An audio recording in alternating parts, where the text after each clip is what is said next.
Guess who's back? Yes, sir. The Bamboozled Again News Network. And I just got some some bamboozling news. It's laughable at this point. I'm gonna start. I don't know if anybody familiar with the DMV area. Uh, what channel was that? He used to be on the Donnie Simpson morning show when he was. I can't remember if it was 95.9 or 95.5, but he has a little segment with Huggy Lowdown, and he will highlight the bamma of the week. And today we're gonna highlight Pastor Keion.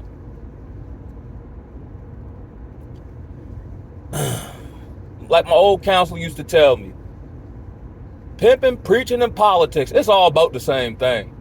Man, bro, I guess his church got knocked down by a tornado or something. So he has, in this economic climate, he asked 21, I think he got 20,000 members. He has 2,100 members of his church for $2,100, which would, I guess, equals up to roughly around $4 million to rebuild the church. Then he hollering about God told him to do this. And God said he knocked the church down so he could rebuild, so they could exercise their faith. Then I guess they ain't have it. So then he come back and say, that was too much, I was in error. But just give 21. See, this is what I go back into. First of all, the church is the people, not the building. And ain't no way God tell you that. Why? Again, I said this in another video. Why don't God tell y'all about what's coming? Don't he always send a messenger or a prophet to warn the people? But none of these pastor folk or these 501c3 church, they ain't warning you of nothing. But they always want your sweet potatoes, though. And I'm noticing a common trait among the bamboozler, who, you kind of deify to a degree. These people don't care nothing about the people who are in their flock. Because if you cared about the people in your flock, just your common regard, okay, I'm the leader, I'm taking, those in authority under me into consideration. I can't ask these people in good faith, or ask 2,100 people for $2,100 to build a church, a $4 million church, or that's what he said he needed. But then he come back and say, oh, $4 million wouldn't have solved the problem because the church was actually worth $20 million. God didn't tell you about that oversight? And here's another one. Don't you got insurance on the building? Wouldn't the insurance on the building cover the cost of rebuilding the building at the very least? What happened to that, Pastor Keion? And if you did get that amount or close to, where's it going? If the insurance gonna pay for it. You see what I'm saying? Then my brain a little different. It's disrespectful to my brain at this point. Had I been sitting in the flock. And then from what I understand, this man is married to Shaq's ex-wife, Shawnee or whatever. The basketball wise type of woman. I think she's worth over $100 million. Why you ain't just ask your wife?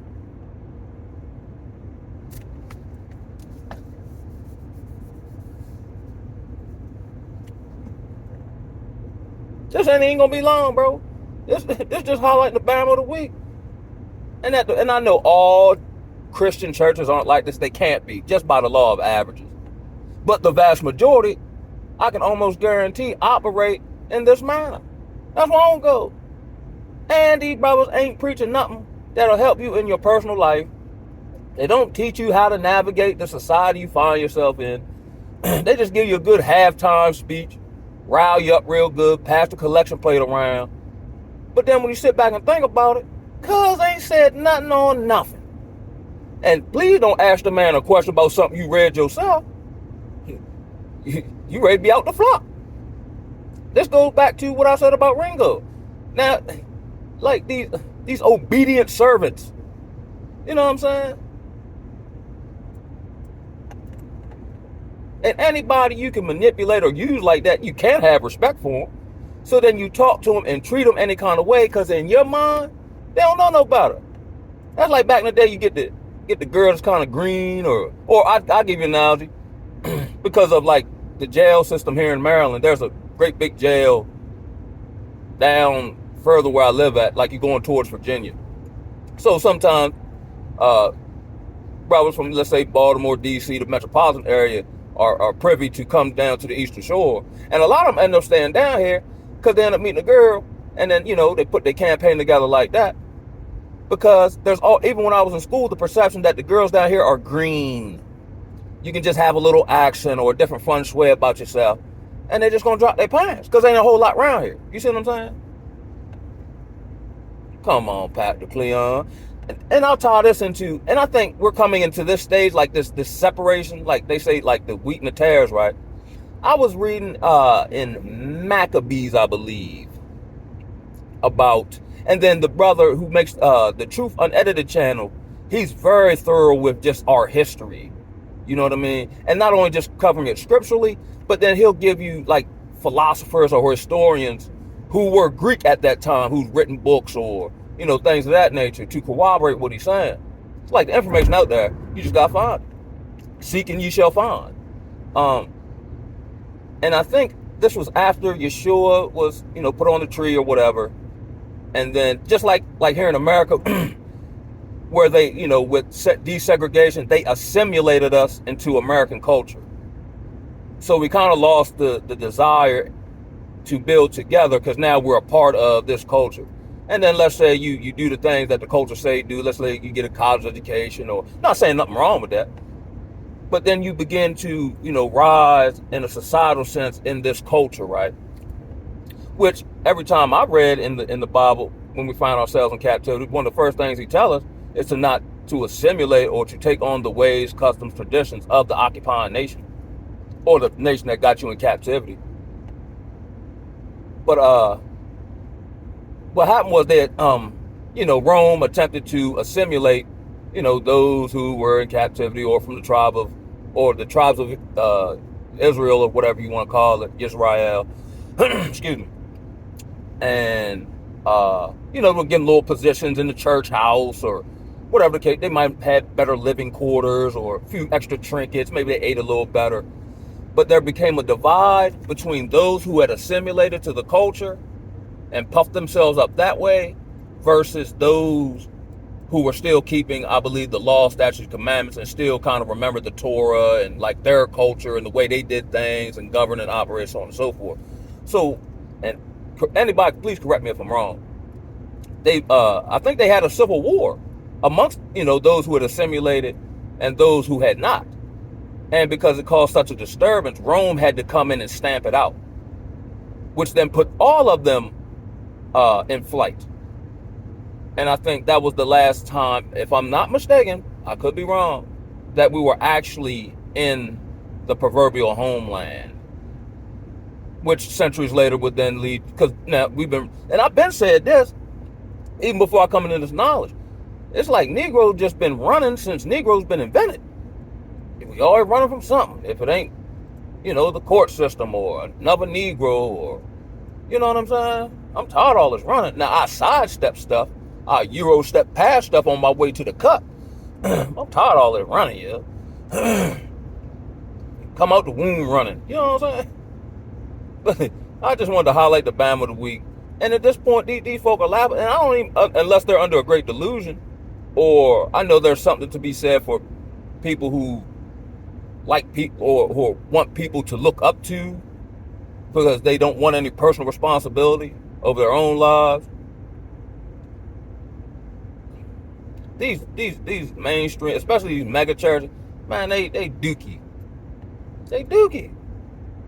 And trust and believe, it's more, alternative activities and fornication going on there than a little bit.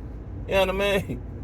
If you look at your Eddie Longs, you know what I'm saying? Now, granted, man to man or whatever the case may be, but god darn, cuz, like, it's laughable at this point. It's a joke. You got your Eddie Longs. Man, when I was in Baltimore, they had to run. That's why in Atlanta now, they had to run brothers from the hood, from the block, who cared about the community. They ran Jamal out of Baltimore. Now he fit right in Atlanta. They had to get him out the set for perpetrating a fraud. Always showing up when the camera's present. But when there's some real work in the community need to be done, you know where.